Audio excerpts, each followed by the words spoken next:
You know, you're right under the rainbow. At all. Like, I'm already expecting it to be nothing. Like,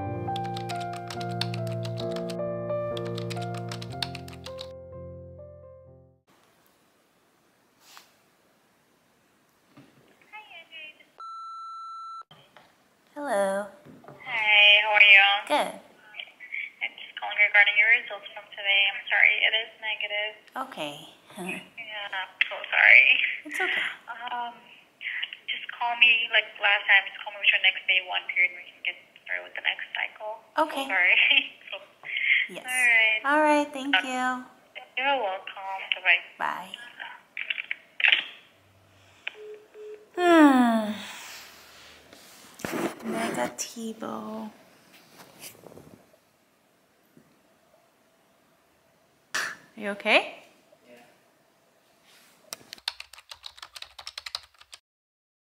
So, I don't know if you can tell with my voice, or maybe you can tell a little bit of puffiness or something in my eyes or face.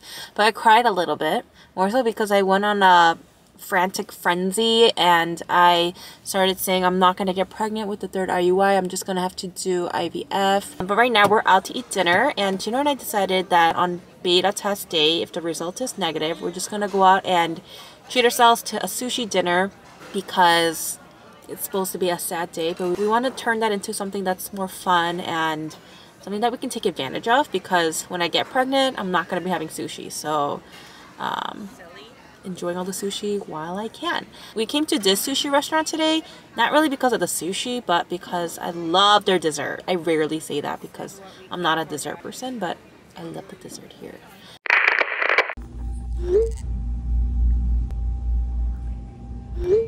First day of meds, hopefully last.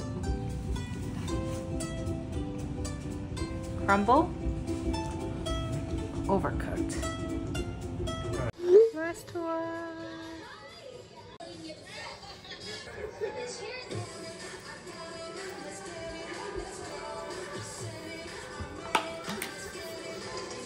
Company 3 years?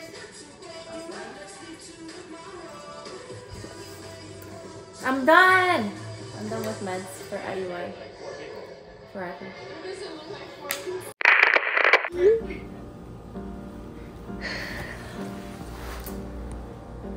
Hopefully I have good follicles.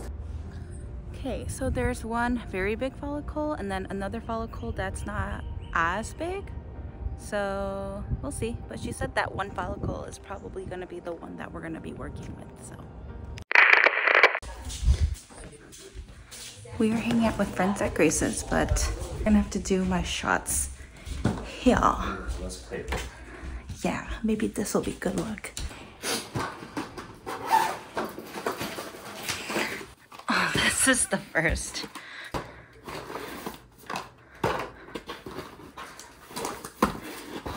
If this is really a sterile environment.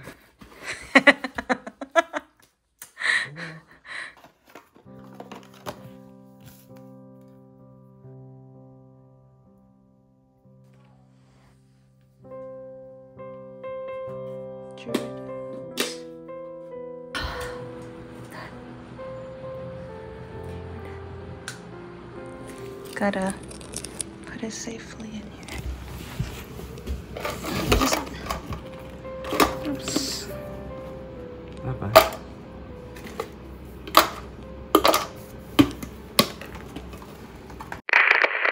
Wow, I look no better in my camera. Today is IUI procedure day, and Chino is upstairs doing his thing. But we're gonna have to head out real quick, go to the procedure, and I'm hoping everything goes smoothly. It looks like Chino is coming back. Yeah.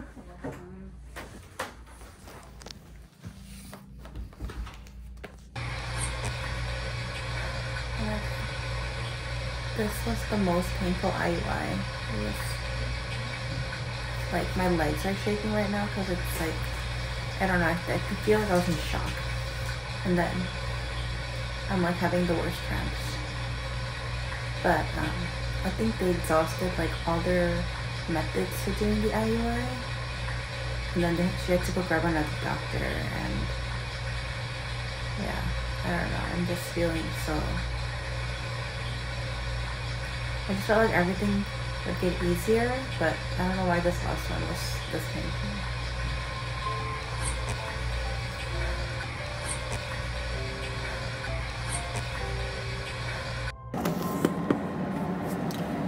Okay, so I'm in Grace's car and she went in to get some groceries.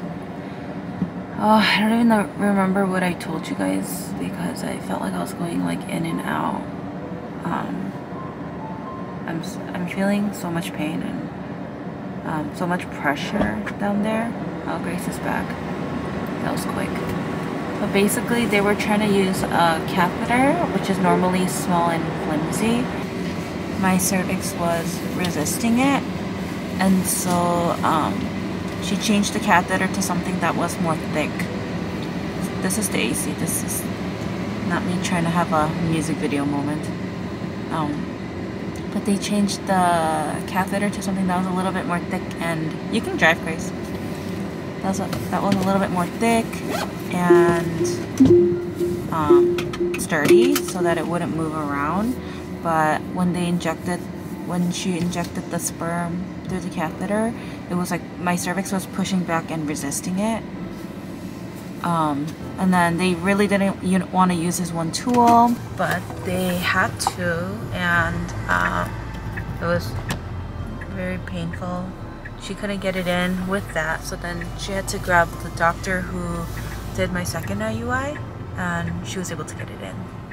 They told me I will be cramping a lot today and spotting, so to take just Tylenol. Yeah, I'm in a lot of pain. Are you gonna get a drink, Grace? Yeah.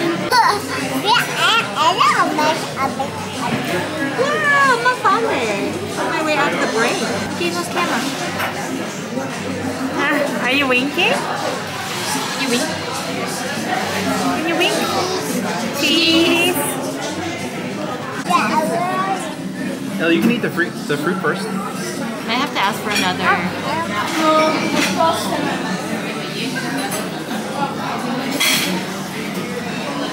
Thank you, yes. You're welcome. Enjoy.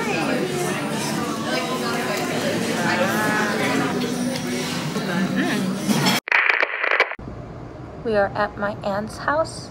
It's funny looking at it like this. But we were celebrating birthdays and totally forgot I had this telemed appointment. So we are in the basement getting ready to do our appointment. How do you feel? It's the first time you're joining in on these appointments. Other than the very first one? Yeah, yeah. It's fine. Normal. I belong here. Hopefully it's the last appointment we need to do. Hopefully. Yeah. I need to give you guys an update on the things that happened. After the IUI, I haven't turned my camera on in so long. I'm trying to backtrack to what I last recorded. I think it was the day of the IUI. It was so bad, and yeah, it was just my stomach really hurt for like 2 days, and then it felt better after that. And the last update I had was when Chino and I were meeting up with my doctor through a video call, and we were at my aunt's house. Chino and I wanted to just do 3 IUIs and then take a break and then go into IVF is what we had in mind. But my doctor, I don't know, she doesn't normally say this. She's always usually like, whatever you want to do, she's on board. The only thing was that she thought IVF to begin with was the only thing that was a little bit too aggressive of a treatment for us. So that's why she said she thinks that we were good candidates for IUI. But then when we had our meeting, I thought the talk was going to be about IVF and the scheduling for that, but it ended up being about a 4th IUI. So she wants us to try one last time. And then this is what I mean by she never does this, is she's always on board with whatever I want, whatever I feel comfortable with. But I think if she is being more persistent about just trying one more IUI. She kind of got Chino and I, so that's kind of what we decided. So I did see studies that say up to the 4th is a higher chance. So most people do 3, I believe. In some rare cases, doctors do want you to try up to 6 times, but we're not gonna do that. She said 4 would be the max that she thinks we should do, and then she's all on board for IVF if we do IUI. But of course, she's open to us just doing IVF if we wanted. But I think we just want to go with her recommendation. So we decided to just do one more round of IUI if this one doesn't pan out. And then we did talk a little bit more in detail about IVF, like how the scheduling would look and when I would most likely be starting birth control if we don't get pregnant with our 4th IUI. She just gave me straight up dates, like this will be your egg retrieval date, this will be your transfer day, and all of that. So it kind of was surreal to think, like, you know, in the future that's what it would look like, that's what the dates would look like. But yeah, so we won't get a break in between IUI and IVF, but hopefully we just get pregnant on this cycle or the next cycle. And that's kind of where we are at. Also, I forgot to ask her because I was so stuck on IVF, IUI, and then she threw a curveball about IUI. But I was gonna ask her about natural killer cells or high amount of antibodies and what that has to do with infertility, because my friend Vivian was telling me a while back how she wonders if possibly the source of infertility in our story is that I have a high amount of antibodies. So my immune system is very, very strong and my cells are very, very strong and they just fight everything off. So these antibodies could attack at any point. So for instance, the sperm coming in, it could just kill off the sperm right away before it even meets up with the egg. That's something that the antibody or the natural killer cells could do. And or it plays a role in implantation from not happening. So I think that these natural killer cells lay in the, you guys don't quote me on this, I just did a really quick search. In the uterine lining, I think, is where it kind of stays put.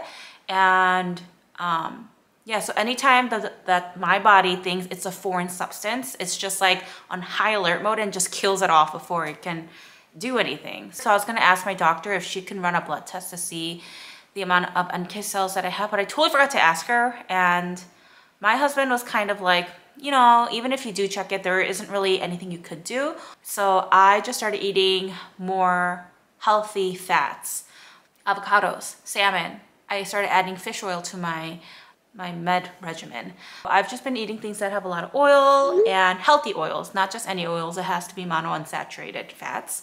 And I also started eating pineapple right after, like the day of my IUI, I started eating pineapple, even though I did miss a couple of days here and there, because they say that the core of pineapple has something that helps with implantation. But I don't think it's also another proven thing. But so yeah, that's my update. I haven't been feeling any other way. I've been fine. So no different than any other cycle. Yeah. But I'll see you guys in 2 days for the beta test.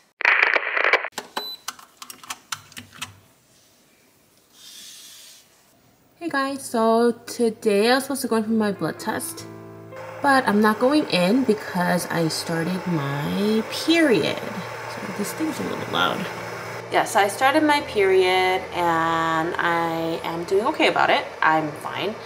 I just like woke up at 5 trying to decide for like an hour. I was just like tossing and turning in bed. Is doing a 4th IUI worth it? So that's where I'm at. But that concludes the video.